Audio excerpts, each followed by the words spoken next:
ఆయన వేసుకోకు. నా పెద్దోడు పెళ్ళి అయ్యాక, చిన్నోడికి ఉద్యోగం వచ్చినాక, ఆ ఇల్లు కట్టాక, ఏమి ఈ భూమి కొన్నాక, వాడు అమెరికా పోయినాక, ఆస్ట్రేలియా పోయినాక ఇవన్నీ చేసుకొని నువ్వు పొద్దు పట్టుకొని పాడైపోతున్నావు ఆయన. అట్లా కాదు, నువ్వు తొందరపడు, నువ్వు గురువుని చేయాలని చెప్పిన. ఏం చెప్పాను ఆలోచన ఆయన? వచ్చిపోయే బాటగారండి గురు కరుణ చేత చచ్చిపోతే మరదరామండి. ఎంత ధైర్యం అది!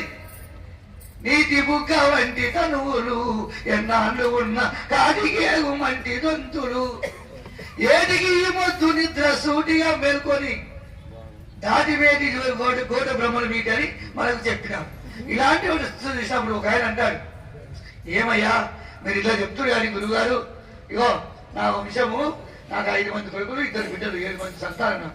7 మంది సంతానం కలిసి చేస్తే 70 మంది అయ్యింది. ఇప్పుడు నా 70 మంది రేపు నేను పోతే నా ఇంకా 70 మంది వస్తారా వేసుకుంటా, నాకు వేసుకోవాలి 70 మంది అని అంటాడు. పెద్ద ప్రజలు సూర్యనారాయణ దగ్గర అని చెప్పని సంగారెడ్డి మెలగిల దగ్గర గాడిగా తిట్టగానే తిట్టిన ఆయన. విన్నావా? గురు సూచనైన నరులను మరి మరి వినుమంచు చదువు చెప్పు మహాపద్యం. నన్ను గురు సూచన కలిగని ఆ నరులను వినుమంచు చదువు నవ్వుబాట వద్దురా, అది ఎట్లన్నా ఇదిగోని తెలిపదరా.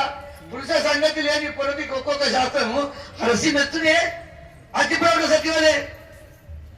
ఒక అమ్మ వివాహం చేసినారు, భర్తలో కాపురం చేసింది, 5 మంది పిల్లల సంతానం కన్నది, కష్టాలు చేసింది, సుఖదుఖాలు అనుభవించింది.